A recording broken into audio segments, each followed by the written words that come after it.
The indefinite strike that was not meant to be put on hold for 30 days to allow room for negotiations. Nigerians are smiling as BUA Group announces a slash in the price of cement. As Nigeria joins other participants in Morocco for the annual meetings of the World Bank and the IMF, what are the expectations? Some things are, however, certain. The dead burden of the continent, climate change, as well as the burden of poverty and inequality will feature prominently as policymakers converge. And of course, the Nigerian creative industry will also be adequately represented, and Mo Abudu is leading the charge. This morning, we take another look at the foreign exchange crisis, the international dynamics, and remittances. On the menu is our education segment. What do you know about liquidity? We have decided to simplify that for you. And of course, our complementary market segment. My name is Leah Babatunde, and this is The Policy. We'll be right back.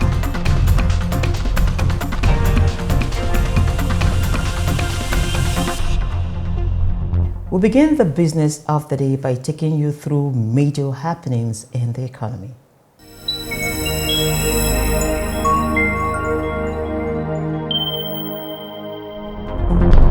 Cement production company BUA Cement PLC, in an Independence Day offer, announced an immediate reduction in the price of commodity from 5,500 naira to 3,500 naira per bag. Abdul Samad Rabiu, chairperson of BUA Cement PLC, had in September said the company was considering a plan to reduce the price of cement upon completion of its new lines by the end of this year. He explained that the planned reduction was part of efforts to support the Nigerian government's quest to alleviate the sufferings of Nigerians. The federal government of Nigeria has, through the Debt Management Office (DMO), offered for subscription the 2023 Sukuk. The 150 billion 10-year Ijara Sukuk due October 2023 comes at a rental rate of 15.75% per annum. It opens October 3, 2023 and will close at October 11, 2023. Settlement date is October 13, 2023. The proceeds will be used solely for the construction and rehabilitation of key road projects and bridges across the 6 geopolitical zones of the country. The DMO, also on behalf of the federal government of Nigeria, has offered October savings bond in 2 tranches.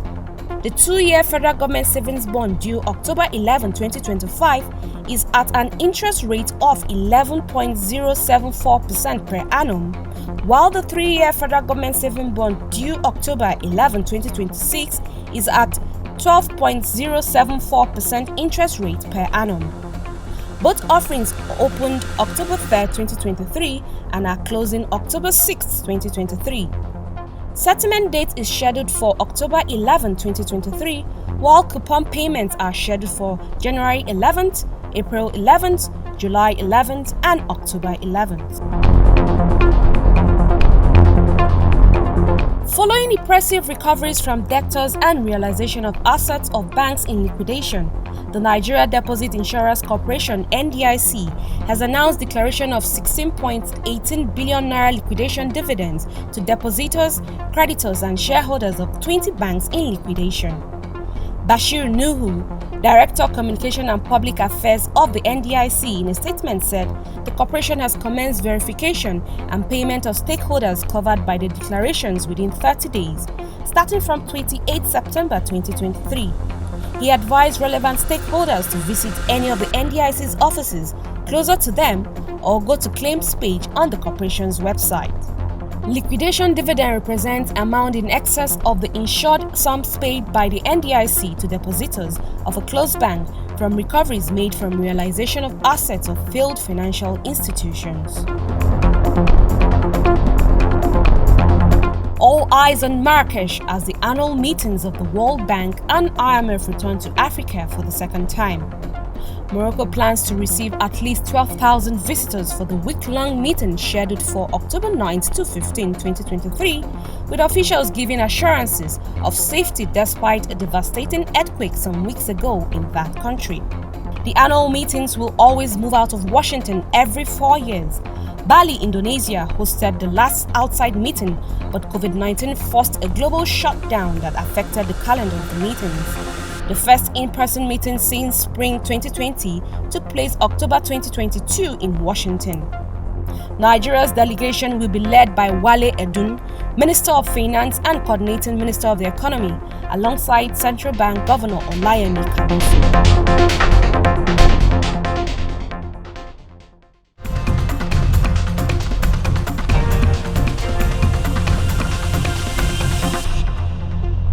Nigerian banks earn almost 2 trillion naira since the convergence of the local currency as it continues to lose weight behind other currencies around the globe.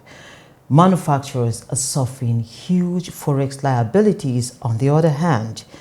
Can Nigeria de-emphasize the influence of the dollar in her transactions? And what are the key decisions capable of making the forex policy work for national good?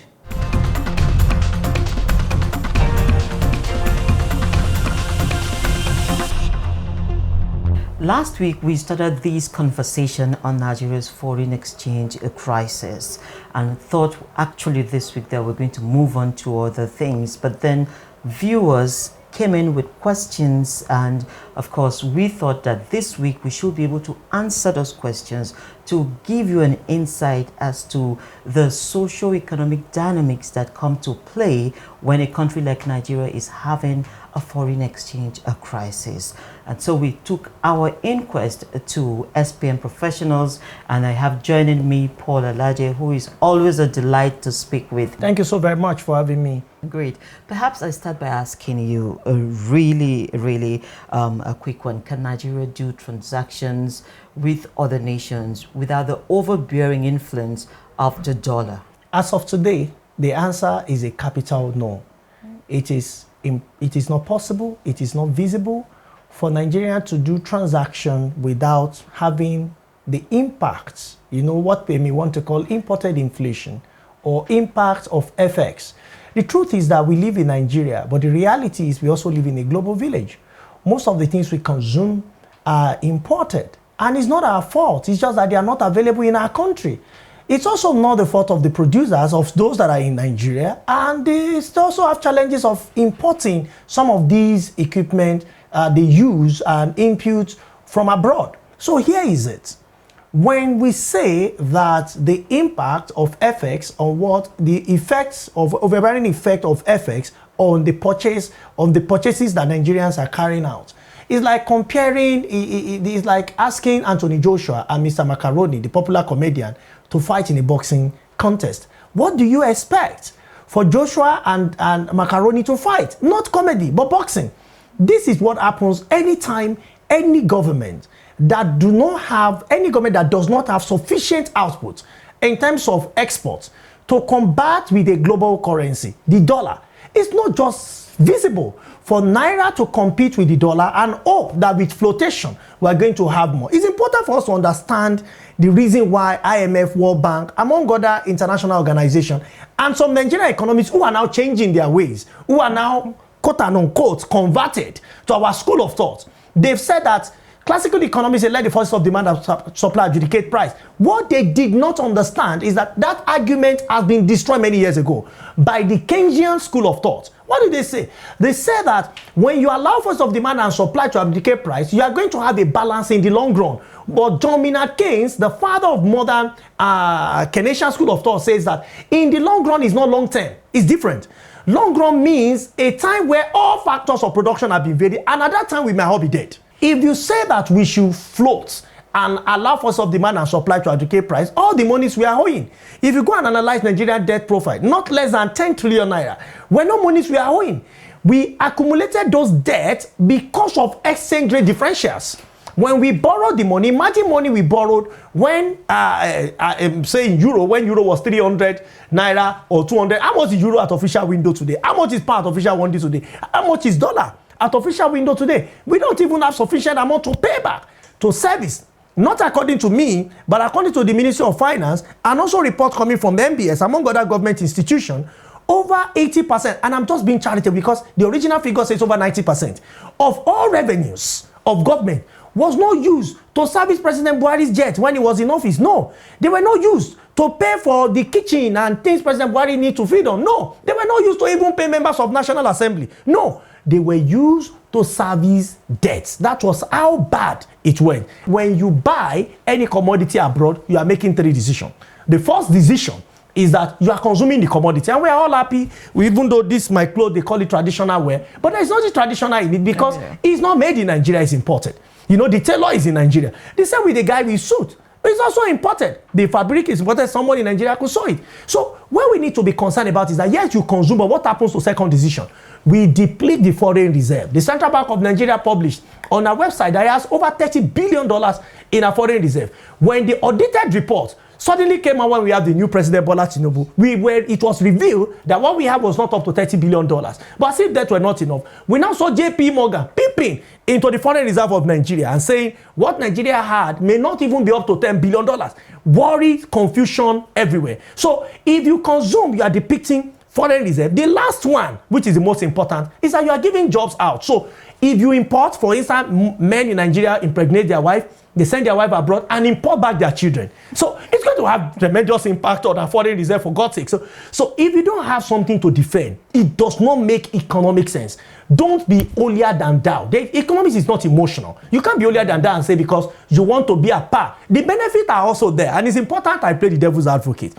When we flow in an economy that is selling crude of about 400,000 barrels are stolen daily, but we still have about 1 million to 1.2 million crude that we are selling. When we float, by the time we decide to operate a flow method in our FX, government is going to earn more. So government is having more now, over 900 billion naira share that far. It's looking good, but let's wait a minute. By the time we want to buy presidential jets, where will it come from? Vehicles we are buying for members of National Assembly, we are going to be using the same exchange rates. Why can't we solve our problem holistically? This has been the argument of economists and that of our organizational expert professionals over the years. If you don't solve our problem from supply side, the method we are using is demand side. And I can tell you we have sufficient demand concerns. What we should be looking for in terms of solution is supply, supply, and supply. Recently, we saw banks turning in large percentages of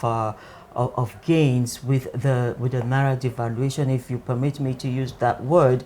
But then the manufacturers, on the other hand, are having their fingers burned because they're recording losses in foreign currency. How do we marry this? Even the banks are crying. It's just that they cry, they don't share tears. When you look closely into 5 big banks in Nigeria and you look at their worth in dollar terms, because they are global banks, what you are measuring is in naira. Oh, yes. By the time you convert what the capitalization was last year in dollar terms to what it is this year, you see that the entire market is bleeding.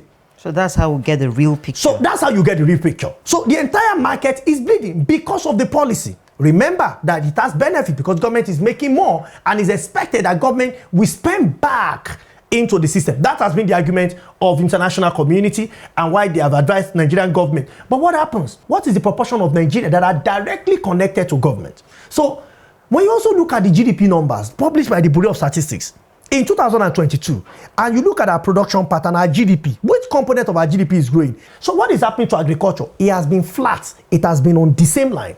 What is happening to our service? Service has been on rise. So banking is in service. Telco, infraco, telecom is in service. They are all growing. App developers in service. Music, entertainment in service. But all of those, you see, when you jump from agriculture to service, you are sandwiching growth. The real yeast in growth is manufacturing. It's the only component that's been declining consistently. As I talk to you this year alone, more than 14 rice mills that I know have closed shop. We have heard about a large pharmaceutical that closed shop and it made headlines on Nigerian newspaper. Why can't we grow? What is the challenge with manufacturing sector? They are fundamentals. You are in my office today with your crew, one, because you have energy. I'm able to talk to you because I have energy. Economy is so similar to medicine. People are watching this video now because they have energy. But when a country don't have energy, it will be in ICU. The same with organizations.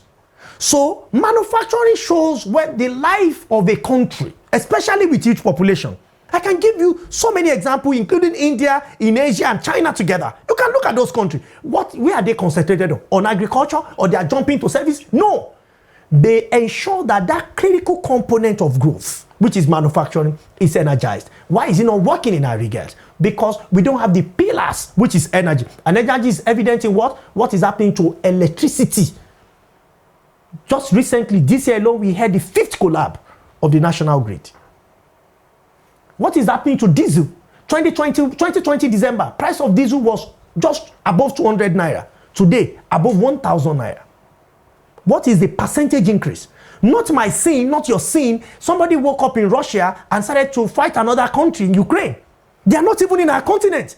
But because we have left our future in the hands of those countries. There was a point in time in this country that we came up as a nation with a suggestion that we have our foreign reserves stored in a number of currencies, that the basket will have multiple currencies. But then after over a decade, we've not really felt the impact. We also came up with the idea of the currency swap with China. And if you would agree with me, it didn't really give us that sense of gain that the country bargained for. Now we are having AFCFTA coming, and we're saying Africa trade with Africa, and we have a unifying payment platform now, the Pan-African payment system. Do you see this actually working for the good of transactions in Nigeria? We need to have a single currency within the African continent for it. you to make that trade work.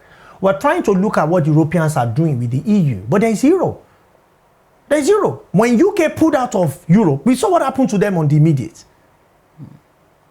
So we cannot say we are trading with ourselves, 52 countries, and we have multiple currencies. What will be the determining factor? Because for you to know the exchange rate of Nigeria to Ghana cedi, that's Naira to cedi, you measure Naira against the dollar, you measure cedi against the dollar, then you exchange. Who are we fooling? Africa continent must understand that if they want to be independent truly, then they have to take risk. It's either we succeed together or we become fools together. We cannot be playing hide and seek and say we are running AFCFTA, and who is really going to be the major producer? It's going to produce our clothes in Africa. It used to be Kaduna for West Africa. Today is a shadow of itself. So is Nigeria going to revive Kaduna? Or are we still going to produce raw materials? That's what we are known for. And we have been lied to because our skin is dark, that we are supposed to be producing raw materials and produce food for the rest of the world to process. It is not true. UK used to be like that. America used to be like that. Today, what we need to do is to graduate from being beneath to growing above and beyond. And the only way that so many countries have done it has to be via processing, production, and manufacturing. Exportable goods, especially exportable goods. If any other person says otherwise, the person is saying we should continue to rehearse madness for over 20 years. The person will not be able to tell us when we will get to the streets. But what will drive the commerce? Money. Medium of exchange will be what? Still dollars? Or will the rest of Africa agree to use Naira? Or are we going to use cedi? Or are we going to use Kenya's shilling? What do we use? Even in West Africa, before we go to the entire Africa, we are unable to agree. Remember, in West Africa, Nigeria commands 67% of the entire commerce. But the remaining West African countries don't want to agree to Naira. Until we agree that this will be the exchange rate of a particular currency for the entire Africa, we may still not effectively achieve significant trade. And this is the truth. We have to speak to our leaders as Africans. And that is where our independence will come. We must also have this currency and use it in our reserve, secondary to dollar or euro or any other currency. Because that's the only way we can compete. We cannot compete individually. If any country should compete at all in Africa, it's Nigeria, followed by South Africa and Egypt. But put the three countries together, can they compete with China? Put the three countries together, can they compete with America? Can they compete with the United Kingdom? We have the population when you put us together. But what happens to our GDP? United Arab Emirates, less than 10 million people. The locals, less than 1 million people. Foreigners, less than 9 million people. Put them together, less than 10 million. they have GDP that is almost the GDP of Nigeria. The population of Nigeria is 220 million people. So by nature, they have to be millionaires as citizens. By nature in Nigeria, they have to be poor. Because the cake we are eating is a little bit bigger than theirs, but the mouth eating this cake called the GDP is so much. You are seated, listening to me because you have confidence that the chair will not break. The same with economy. How do we have confidence in the economy? The real measure of confidence is productivity. And that is what we call gross domestic product. You can call it productivity. So if you have an organization and you just bought an organization, a company, and the CEO is not returning in good numbers, revenues and reducing costs, board members will be worried and say, no, you are not getting return on our shares. It's not productive. If you have a staff that is in sales, for instance, and the target is about 10 million or 5 million, and the person is always doing 20,000, 10,000, is it productive? It's not productive. When a country seems not to be productive, the people, rather than sacking the employees that I've cited, they will not trust the currency. They will rather want to hold another currency. It's a bigger danger for all of us because it does not make the citizen better. It will even make them worse, especially when they are still living on the shores of the country. What happens to health system? You will see the best doctor, they'll be trained using cheap currency, but because they want to earn more, maybe because they don't have right equipment, they will always want to go abroad. What will happen to education? And that is why I'm happy we have a new government in place. These are key areas government must address. If at all, there will be a difference in the next 4 years. President Tinubu have said his target is to grow Nigeria by 6%. It's obvious to all of us that we cannot have 6% in 2023. But what should we do differently in 2024 so that the 6% GDP that is aiming to achieve it become a reality? Those are key sectors Mr. President need to look at. Over 27,000 have been born today into Nigeria. They are still going to use the same road in the next 10 years, in the next 20 years, in the next 25 years when they start work. Where is that holistic plan in Nigeria? We are still combating with tribes and religion, even though we are not at war. And if we had one ever, maybe the Civil War, that was how many years ago? The actors in the war, how many of them are still actively with us? But we have refused to jettison the bitterness of the past and focus on economic liberation that can bring all of us together. So when and at what point are we going to build that nation that is most desirable for everybody to live in? Well, I must sincerely thank you, Paul, for always making our time to share your insights with us. Thank you so much. Thank you so very much for having me. My name is Aldume Ikori.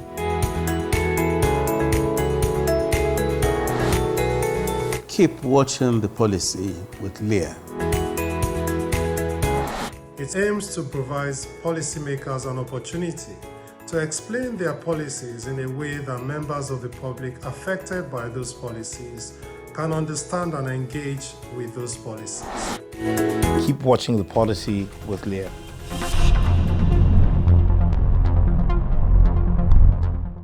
Because money answers to all, they say, we decided to simplify liability for you.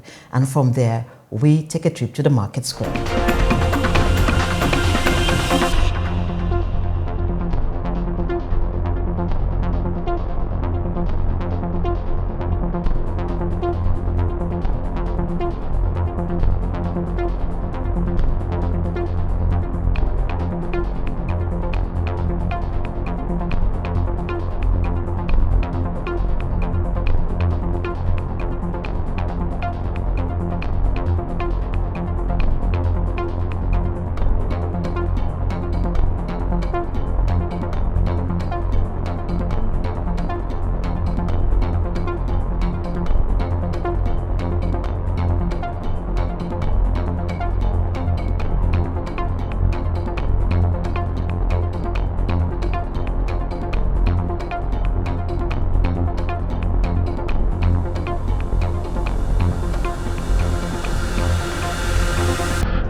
For more on rates in markets across the country, do well to log on to our sister website, www.marketnigertv.com. We have all the details there for you.